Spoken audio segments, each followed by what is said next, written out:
आज साझा संघर्ष के तहत डूंगरपुर जिले मुख्यालय पर इस साझा संघर्ष में student federation of India SFI, Akhil Bharatiya Kisan Sabha, Bharat की जनवारी नौजवान सभा, scheme workers, anganwadi, ASHA, mid day meal, सहयोगिनी और बिल्डिंग वर्कर्स यूनियन, आदिवासी जनाधिकार एका मंच का संयुक्त आंदोलन डूंगरपुर जिले के बादल महल से शुरू होकर नानाबाई मार्ग होकर चौराया होते हुए डूंगरपुर जिला मुख्यालय पर हमारी तमाम संगठनों की साझा संघर्ष की मुद्दों पर आज प्रदर्शन किया, रैली निकाली और जिला कलेक्टर के नाम हमने ज्ञापन दिए हैं।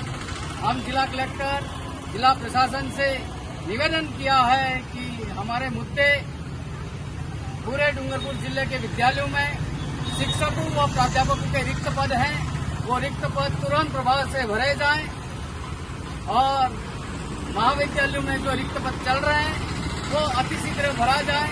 छात्रों की छात्रवृत्ति पिछले 2 साल से बकाया है, वो बकाया छात्रवृत्ति का भुगतान किया जाए। स्कीम वर्कर्स, आंगनबाड़ी हैं, आशा हैं, मिड डे मील वर्कर हैं, सहयोगिनी हैं, उनका मानदेय जो प्रति माह नहीं दिया जा रहा है, 6 महीने के बाद में दिया जा रहा है और वो कैसे जीवन यापन कर पाएगी, ये हमने निवेदन किया है। इसके बाद किसानों का जो मुद्दा है कि अभी इस इलाके में अतिवृष्टि से फसल खराबा हुआ है और भारी नुकसान किसानों को हुआ है, इसलिए हमारा निवेदन किया है अखिल भारतीय किसान सभा की ओर से कि संपूर्ण फसल खराबा हो चुका है और मौके पर गिरदावरी की जाए और संपूर्ण फसल खराबे का मुआवजा दिलाया जाए। किसानों का कर्ज माफी का सवाल है। राज्य और केंद्र सरकार लगातार आदिवासी किसानों को डरा रही है, डराना बंद करे और किसानों का कर्ज माफी किया जाए।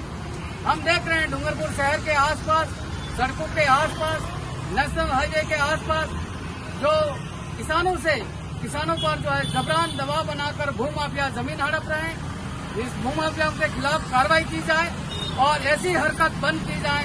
हमने इस प्रशासन को आगाह किया है।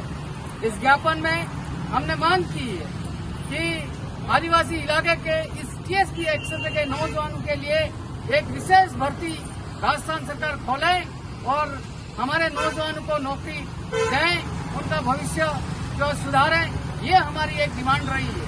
जैसा कि हम जानते हैं इस इलाके के आदिवासी नौजवान और आदिवासी की लंबे टाइम से एक मांग रही है कि राजस्थान की प्रशासनिक सेवाओं में पृथक आरक्षण किया जाए। ये हमारी लंबे समय से एक मांग है। आज भी इस इलाके का एक भी प्रशासनिक अधिकारी इस इलाके में से जो बन पाए हैं, लेकिन बहुत 0.1 के बराबर हैं। अगर जो है प्रशासनिक सेवाओं में पृथक आरक्षण होगा तो इस इलाके का नौजवान भी बड़ी तादाद में जॉब में जाएगा और हमारा एक सामाजिक न्याय आदिवासी को मिल पाएगा। इस मांग को लेकर हमने अवगत कराया। दूसरा हम कहना चाह रहे हैं, ये मांग हमारी है कि इस इलाके में आदिवासी के नाम से जो बजट आवंटित हुआ है वो समय पर संपूर्ण बजट खर्च हो और ईमानदारी से निर्माण में बजट लगाया जाए ताकि आदिवासी समुदाय का विकास हो सके, ये हमने मांग रखी है। साथ ही बिल्डिंग वर्कर्स मजदूर है, यहाँ श्रम विभाग में निरीक्षक की पोस्ट खाली है। इस निरीक्षक की पोस्ट खाली होने से मजदूरों का पंजीयन अभी नहीं हो पा रहा है, बंद पड़ा है।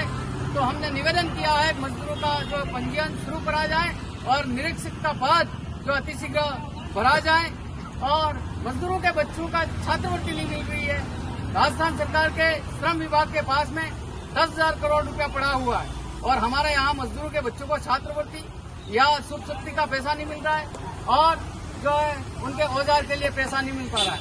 इसलिए तमाम मांगों के साथ में हमने जो है आगाह किया है कि जिला कलेक्टर महोदय समय पर हमारी समस्याओं का समाधान कराएं।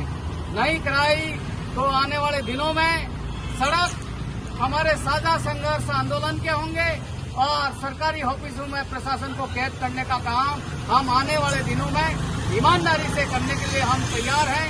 जैसा कि हमने एक उदाहरण दिया है कि वीरबाला कालीबाई, नानाबाई खाट शहीद हुए रास्तापाल में, वहाँ की राजकीय उच्च माध्यमिक विद्यालय में 35 पोस्ट स्वीकृत हैं और इसमें से अभी कार्यरत हैं 15। लेकिन विज्ञान संकाय के सभी लेक्चरर के पोस्ट खाली हैं, आर्ट्स संकाय के सभी लेक्चरर के पोस्ट खाली हैं, कृषि विज्ञान की सभी लेक्चरर के पोस्ट खाली हैं।